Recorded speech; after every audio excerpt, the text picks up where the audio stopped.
Moving to the cemetery, no critics or cameras. I'm stitching up the vein, I've been bleeding for too long. And next time you come to look for me, I'll be gone. In dark like this, all you can do is breathe and try to figure out if you're awake or asleep. In dark like this, there's no sense of direction, just thoughts and questions from a parallel dimension. In dark like this, you're floating blind. Belanglo State Forest is a beautiful pine forest in the Australian state of New South Wales. It also has a haunted feel due to the horrors of the backpacker murders. Ivan Milet took all 7 bodies of his victims, who had all been backpackers, and dumped them in Belanglo Forest. In 2010, more skeletal remains were found in Belanglo State Forest that were thought to have been another victim of Ivan Milet.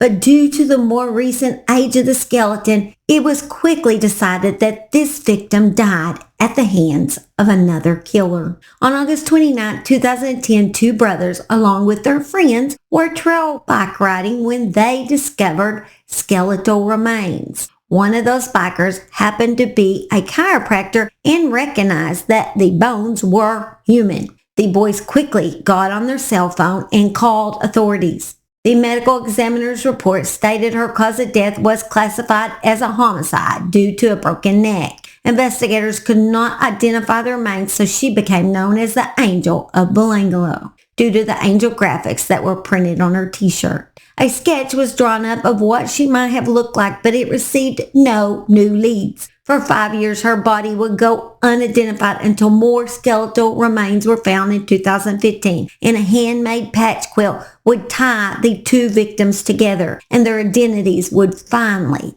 be revealed. On July 15, 2015, the remains of a young child surrounded by girls' clothing were discovered by a passing motorist who examined a abandoned suitcase at the side of Karoonda Highway near Wynarka, South Australia, 680 miles from where the Angel of Belanglo's body had been found. There isn't much to Wynarka, a blink and you'd miss it town in South Australia's sheep and grain farming region. 76 permanent residents called the neat grid of residential streets home. 3 men stopped by the side of the road to answer nature's call when one of the men noticed an open suitcase with girls' clothing scattered out around it. The man felt his back stiffen and his throat tighten as his eyes locked onto what looked like a jawbone among the piece of clothing. The ME examined the small skeleton and noticed while there was no skin or tissue on the bones, there was a mat of long blonde hair and dull gray duct tape that was wrapped around the skull from the chin to just below the eye sockets. Stuffed in the mouth of the skeleton were balls of dishcloths. It was clear that the police were dealing with the remains of a child who had been subject to an unspeakable death.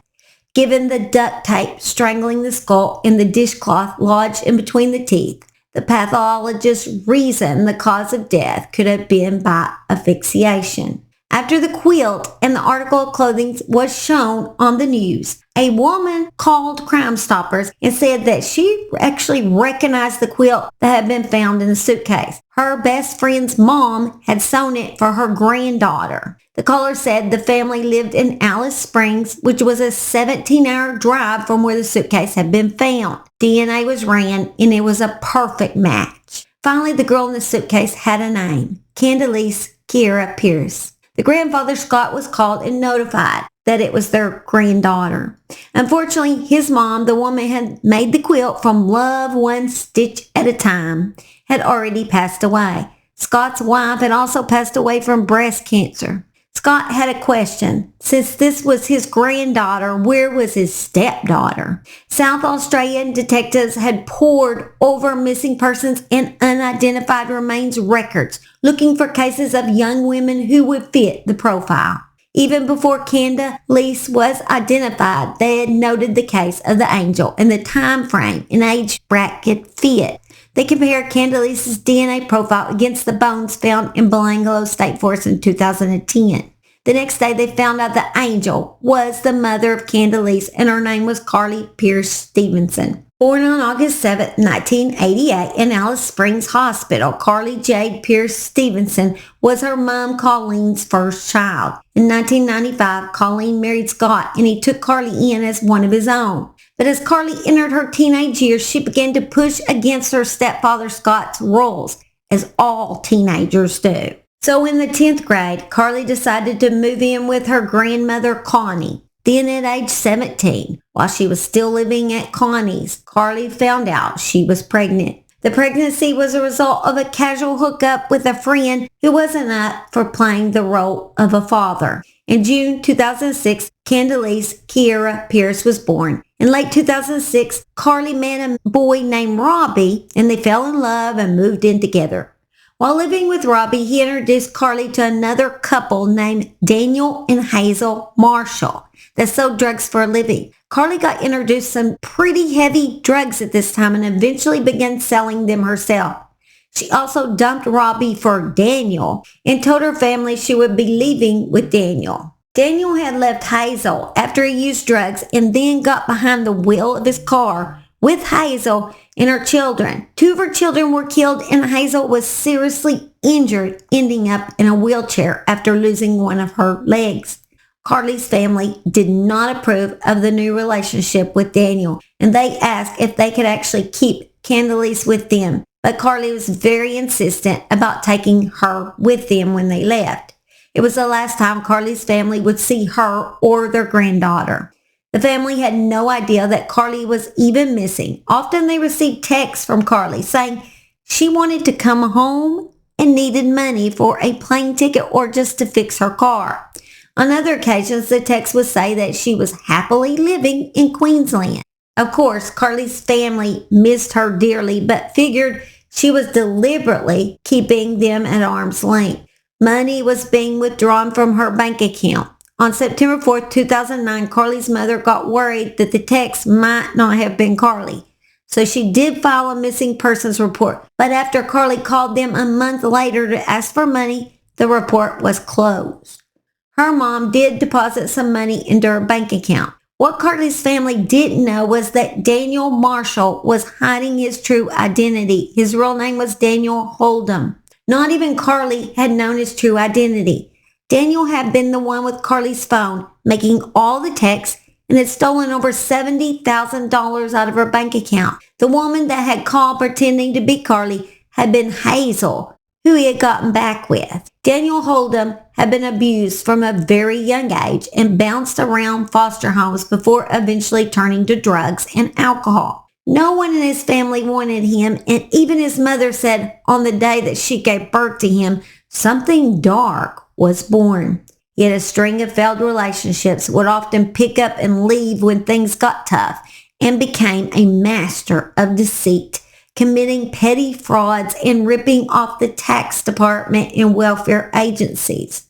Holdom had been in and out of jail for most of his life, but what he was really running from is the fact that he was a pedophile and had been accused of assaulting children in the past. He often hooked up with women who already had children.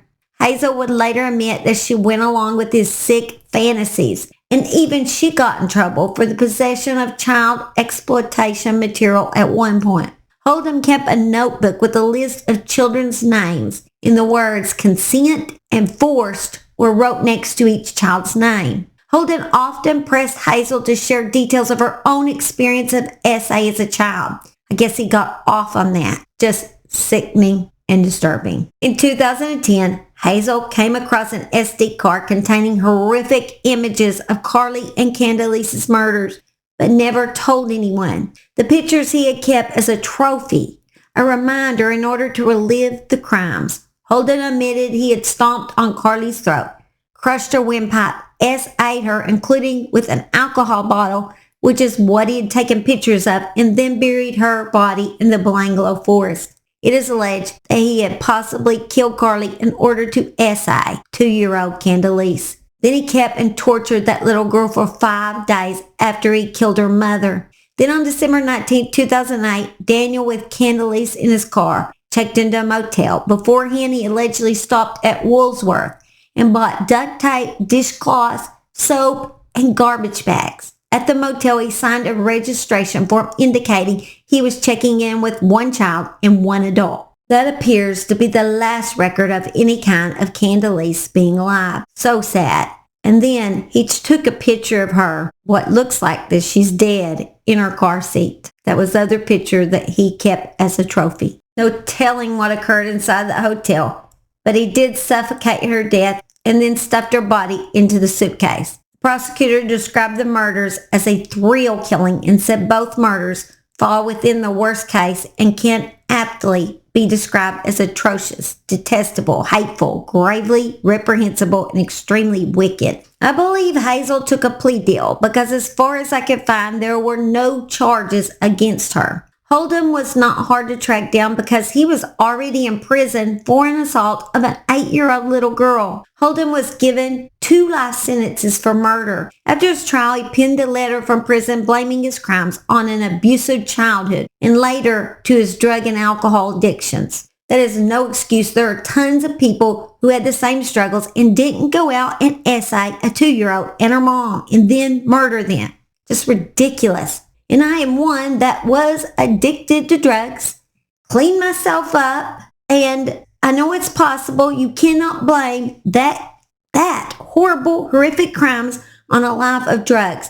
I was also SA'd as a child, and I didn't turn into the monster that he is. So it is possible that you can have that kind of life and not be a monster. It's just sad that he's using that as an excuse because that is no excuse. There is no excuse for what he did. He would never be able to find an excuse for something as horrific as that. All right, guys, hope y'all have a great week. And like I said, always be kind to others because you never know what they've been through. And I love y'all. And don't forget to watch my bloopers. Me and Simon are next. Bye. Suitcase at the side of the Karunda Highway. Not sure if that's how you say it. Sorry, Australian people. And it had been sewn for the woman's granddaughter. Really, dude? I gotta finish this. Oh, shit. You know I gotta get this finished?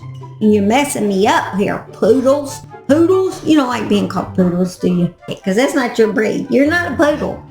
Far from poodle poop. Springs, which was a 17-hour drive. I believe Hazel took a plea deal. 2 life sentences. Jesus Louises. Go out and be a blessing. Love on people. Like I said, don't love on them too much where you look like a weirdo. You don't want to look like a weirdo. But just be nice people. Let me say that. Maybe not loving on them is the right word. Just be nice to people. Oh, I love this song. Oh God, this is my favorite song as a child. I love Sylvia. I don't even know what happened to Sylvia, but I was in love with Sylvia. Tingle when I ask her name. I wonder if she thinks she's being clever. Ooh. I don't think he likes my singing. Hey, chill out, poops. You have a dog. Write in the comments what kind of dog and what is his name. You know me, I love dogs. And I'd like to know what my subscribers have out there. That'd be great.